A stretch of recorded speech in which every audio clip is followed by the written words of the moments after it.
सही आहे। अज़ान का बाद में दुरूद पढ़न नबी करीम सल्लल्लाहु अलैहि वसल्लम जन खुद इन जी रग़बत जारी है। पाक सल्लल्लाहु फरमाया जॾहिं अज़ान पूरी थे उन खां पोइ तव्हां दुरूद पढ़दा कयो। दुरूद जो ख़ुसूसी हुक्म में सही बुखारी में मुख़्तलिफ़ मक़ामात ते दुरूद हूँ पढ़णु घुरिजे। हाँ, कोशिश करे उन जो ख़ुसूसी अहतमाम कजे जेके शो नबी करीम सल्लल्लाहु अलैहि वसल्लम जन सेखारियूं आहिनि, ख़ासि तौर ते अज़ान खां पोइ। बिना के सबब वजह जे मगरिबी इशा जी नमाज के गॾु पढ़णु ग़लति आहे। नबी सी बिना सबब बिना वजह जे हिकिड़ी अहिड़ी हदीस मिले थी, पर उन जो मक़सदु उहो कोन्हे जेको आम तौर ते वरितो वञे थो। 23 साल नबी सी जी हयाती असांजे साम्हूं हदीसनि जे किताबनि में मौजूदु आहे। हता कि जंगूं हूंदियूं, जंग केॾो मुश्किल कमु आहे, पर नबी सी नमाज़ूं पंहिंजे टाइम ते पढ़ंदा। वॾी का मजबूरी थी वेंदी पोइ पाण करीम सल्लल्लाहु अलैहि वसल्लम खे उज़ुर जे सफ़र में पाण करीम नमाज़ूं गॾु पढ़ंदा। जंगन में बाद मुशक्क़त वारे हालात में, वगैरह न उमूमी तौर ते बग़ैर मजबूरी जे नबी करीम सल्लल्लाहु अलैहि वसल्लम ॿिनि नमाज़नि खे गॾु करण जी तलक़ीन कान्हे कई का।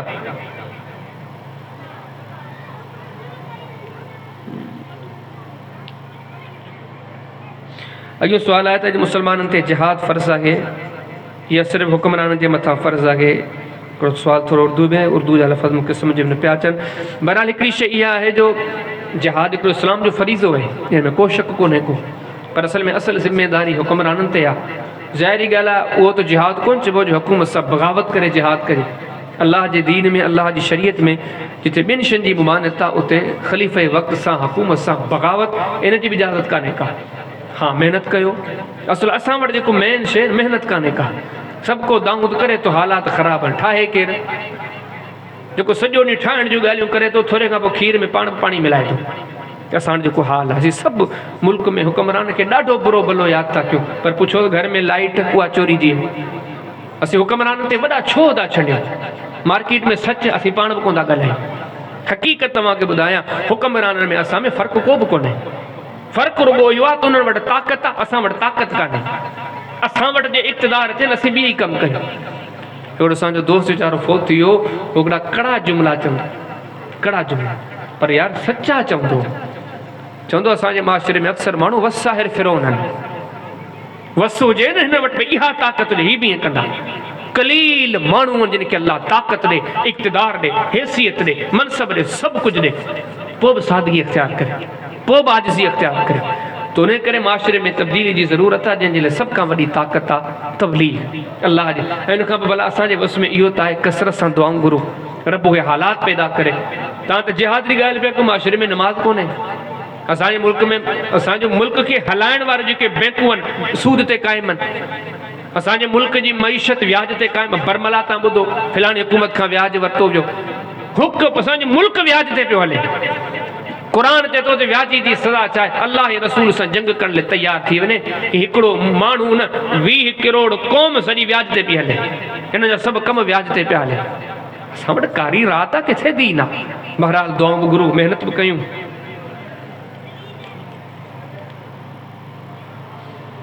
जाॻियो सुवाल आहे त घरवारी फोत थी वञे त शोहर मुड़ुस उन जो मुंहुं ॾिसी सघे थो या न, या गुसल वग़ैरह ॾेई सघे थो या न। ज़ाहिरी ॻाल्हि आहे, इहा असांजे माशरे में हिकिड़ी वॾी ॼटकी आहे। त माण्हू चवंदा आहिनि त घरवारी मुड़ुसु फोत थी वियो, घरवारी फोत थी वई, हाणे मुड़ुसु हुनखे ॾिसी बि कोन थो सघे। छो? जे निकाह टुटी वियो। हाणे कंहिं चयो आहे? अल्लाह जी शरीयत चए थी मुत्तक़ीन अला फुरशिम बताइनुहा मिन इस्तबरक। सूरह रहमान पढ़ो न, तो फरमाया ये नेक मर्द नेक हो तू जन्नत में बि गॾु हूंदा। ये निकाह कंहिं चयो तव्हांखे मौत सां टुटियो थो वञे? जे नेक निकाह टुटियो थो वञे, सुभाणे तव्हांजे मांजीपुर में को माण्हू फोत थी वञे, का माई फोत थी वञे, या को मर्द फोत थी वञे, जेको ज़िंदह बचे न उनखे त मीरास जो कोन था ॾियो। छो कोन था ॾियो? अची निकाह टुटी वियो। चवंदा बोले साहब न ही हक़ के हिन जो, अड़े हिन जी ज़ाली कान्हे, मरण सां निकाह ख़तम थी वियो। न बोले साहब कीअं ख़तम थियो? मीरासनि जो हक़ आहे, हिन जी घरवारी आहे। हिकु असांखे अजायूं ॻाल्हियूं ॿुधायूं वियूं त मरण खां पोइ निकाह टुटी वेंदो आहे। अल्लाह जो दीन त चए थो जेकॾहिं दीन ईमान वारा ॿई ज़ाल मुड़ुस आहिनि, हे जन्नत में बि गॾु हूंदा। बीबी आशा जे बारे में नबी सल्लल्लाहु अलैहि वसल्लम वटि सैयदना जिब्रील जे आहे न, सैयदा आशा जे बारे में पाण खे फरमाया त जिब्रील नबी सल्लल्लाहु अलैहि वसल्लम फरमाया त मूं वटि तस्वीर खणी आया। चवण अल्लाह जा हबीब, ही आयशा जेका तुंहिंजी दुनिया में बि घरवारी आहे, तुंहिंजी आख़िरत में बि घरवारी आहे। ऐं जो कोई ॿियो मामिलो आहे गुसल जो, बहरहाल बहितर इहो आहे त बिला वजह बिला वजह इख्तलाफात पैदा न कजन। औरत के औरत गुसल ॾियण लाइ खोड़ सारे मौजूद आहिनि, ॾेई सघनि थियूं।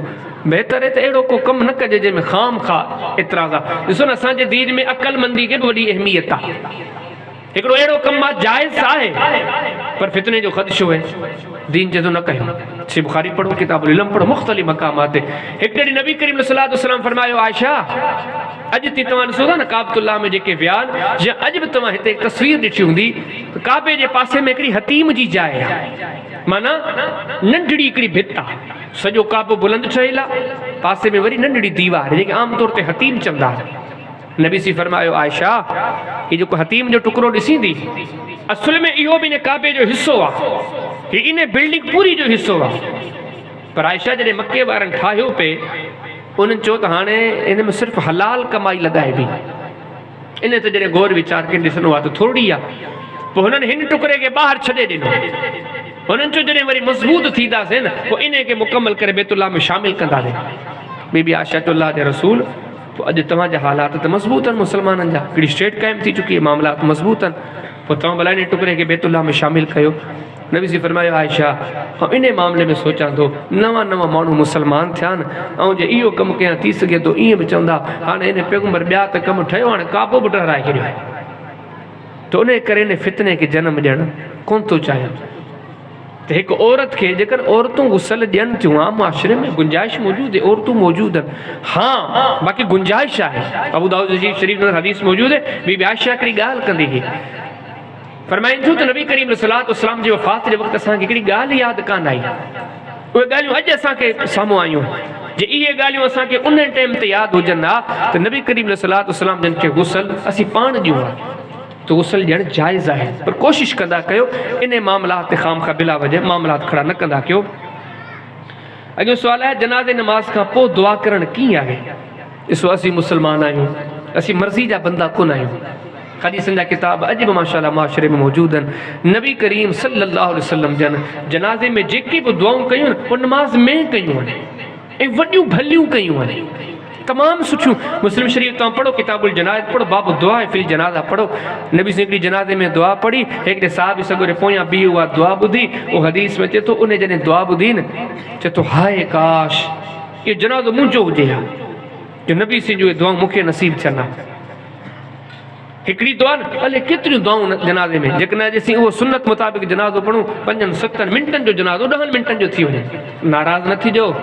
असां वटि ख़बर अथव छा हूंदो आहे, जनाज़ो निमाज़, जनाज़ो निमाज़। अदा वो कराची मां पे हमरा अचे जनाज़ो निमाज़ पढ़ा, अदा सखर मां हमरा आयो जनाज़ो निमाज़ पढ़न।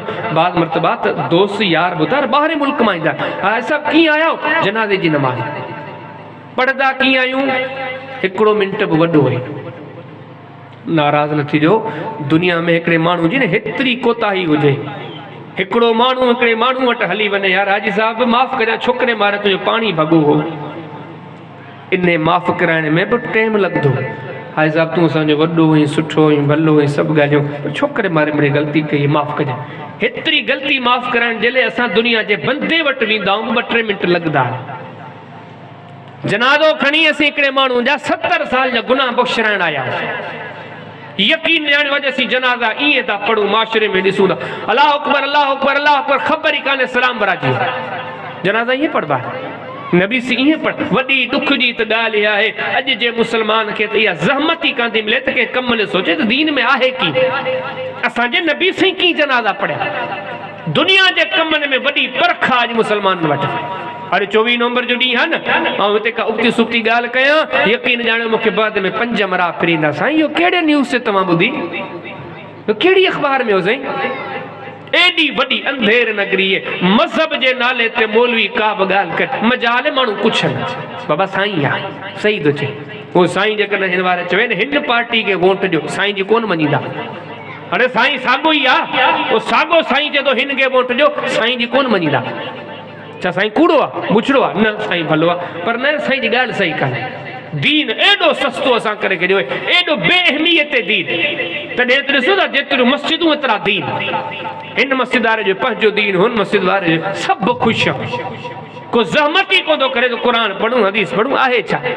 जनाज़े जी नमाज़ जे बारे में कॾहिं असां गौर कयो त नबी सी कहिड़ी नमाज़ सेखारे, नबी सी जेके दुआऊं सेखारियूं जनाज़े जी नमाज़ में, हिक भी हदीस के किताब में तव्हां ॿुधायो नबी सी कने जनाज़े नमाज़ खां पोइ वेही दुआ घुराई हुजे? आई कने का तुने करे सवाल जो आसान जवाब भी हुए अचो नबी सी वारी वाट वठो जो नबी सी जनाज़े में दुआ सेखारे उहे पढ़ूं। जनाज़े खां पोइ नबी करीम सल्लल्लाहु अलैहि वसल्लम जन कॾहिं बि नमाज़ दुआ कान्हे पढ़ी का। अॻियों सुवाल आहे त नंढो ॿार 7 ॾींहंनि खां अॻु में फोत थी वियो त छा हुन जो अक़ीक़ो करणु जाइज़ ज़रूरी आहे या कोन्हे? कोन्हे को अक़ीक़ो हूं बि असांजे माशरे में त वॾो ज़ुल्म बि हुए जो अक़ीक़े जो रवाज ई कोन्हे रहियो। यादि रखिजो त अक़ीक़ो एॾो अहम आहे। नबी सल्लल्लाहु अलैहि वसल्लम जो फरमान पाण फरमायो त हर ॿार जेसीं थी अक़ीक़ो नथो कयो वञे एसीं थी गिरवी आहे। खटाके जे मामले जी अहमियत तव्हां इन मां सम्झो अल मुअज्जमुल औसत अंदरि इमाम साहिब हदीस आंदी त नबी करीम सल्लल्लाहु अलैहि वसल्लम जन 50 साल जी उमिरि खां बाद में पंहिंजो अक़ीक़ो पाण कयो। अकन नबी सल्लल्लाहु अलैहि वसल्लम बाद मा बुइस हज़रत अनस फरमाईंदा त नबी करीम सल्लल्लाहु अलैहि वसल्लम जन बेसत खां बाद में पंहिंजो अक़ीक़ो कयो। असां वटि सिंधी में ख़ासि तौर ते माण्हू चवंदा बाबा छठी था कयूं मत जो देगड़ो लाथऊं घर जे भातिन पाण खाधो बाबा अक़ीक़ो थी। ईअं कोन्हे। शरीयत तरीक़ो ॾिसियो आहे छोकिरे जे लाइ 2 जानवर छोकिरी जे लाइ हिकिड़ो जानवर। हाँ हिन सुवाल मूजिबि अगरि को माण्हू न करे सघियो ऐं नंढो फोत थी वियो त इन सूरत में को बि लाज़िम कोन्हे को। ग़ैरत जे नाले ते घरवारी खे क़त्ल करण में इस्लाम जो छा हुकुम आहे? हराम आहे। छो जो माण्हू खे आम बंदे खे क़त्ल करण जो अख़्तियार ई कोन्हे। जेकॾहिं हर माण्हू खे अख़्तियार ॾिजे पोइ कोर्टूं कहिड़े कम जूं आहिनि अदालतूं कहिड़े कम जूं आहिनि? क़त्ल करण को मामूली मसलो आहे। रब जो कुरान फरमाए तुझे हिकड़ी जान कत्ल कई फकअन्नमा क़तल अन्नास जमीया। दुनिया में केतिरा इंसान हूंदा आहिनि 20 करोड़ तो पाकिस्तान ज्यादा ॾिसो हले केतिरा हूंदा दुनिया में। रब तो फरमाए जे बिना वजह के हिकड़ी जान के कत्ल कयो फकअन्नमा क़तल अन्नास जमीया। यो पूरी इंसानियत जो कातिल चइबो। वमन यक़तुल मुमिनन मुतअम्मिदन फजज़ाउहु जहन्नम। तो फरमाए जे के मोमिन के कत्ल कयो उन जी जाइ जहन्नम आहे। कत्ल वॾो सख़्त मामलो आहे ऐं यादि रहे चाहे इहो मामलो चाहे ॿियो मामलो। असां वटि ॾिसो न आम तौर ते सम्झूं था नबी सल्लल्लाहु अलैहि वसल्लम जन जी गुस्साखी हिकिड़ो वॾो गुनाह जो कमु आहे कुफ़र आहे। पर शरीयत ने जे बावजूद आम माण्हू इख्तियार कोन्हे ॾिनो त जेको उथे चवे हे मुजरिमाने खे क़त्ल कयां। शरीयत उसूल लखाइण वक़्त जो काज़ी वटि मामलो वञे काज़ी गवाहनि खे घुराईंदो गवाहिनि जे लाइ बि शर्तियूं आहिनि उन खां बाद में काज़ी फ़ैसिलो ॾींदो। बाक़ी जेकॾहिं हिकिड़ो माण्हू घरवारी खे गैरत जे नाले ते क़त्ल करे तो सौ सिधो कातिल आहे मुजरिम आहे। हिन उहो कमु कयो जंहिंजी हिन खे इजाज़त ई कान्हे का। असांजो दीन दसे तो जेकॾहिं तव्हां मुतमइन न आहियो तलाक ॾेई छॾियो। साहबा किराम जे ज़माने में वॾा तवील अहिड़ा वाक़िया मिलनि था। अॻियों सुवाल आहे त 3 तलाकनि खां पोइ घरवारी सां दोबारा निकाह करण जो हुकुम छा आहे?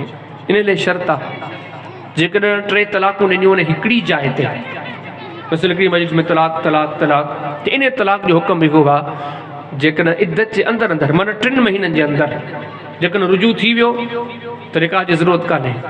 पर जे 3 महीननि में रुजू न कयो वियो ऐं हिकिड़ी मजलिस में तलाक तलाक ॾिनी छो त इहे 3 तलाकूं 3 कोन्हनि हिकिड़ी आहिनि। जे अहिड़ो क़िस्म जो मामिलो थिए तो 6 महीननि खां पोइ 8 महीननि खां पोइ सुलह थी वञे थी त नए निकाह सां मामलात वरी मामूल ते अची सघनि था। पर जेकॾहिं कंहिं 3 मुख़्तलिफ़ महीननि में मुख़्तलिफ़ औक़ात ते हिकिड़ी तलाक ॾिनी महीनो ॾेढ गुज़री वियो वरी ॿी तलाक ॾिनी वरी महीनो ॾेढ गुज़री वियो वरी 3 तलाक ॾिनी 3 तलाकूं ॾिनियूं 3 मुख़्तलिफ़ महीननि में।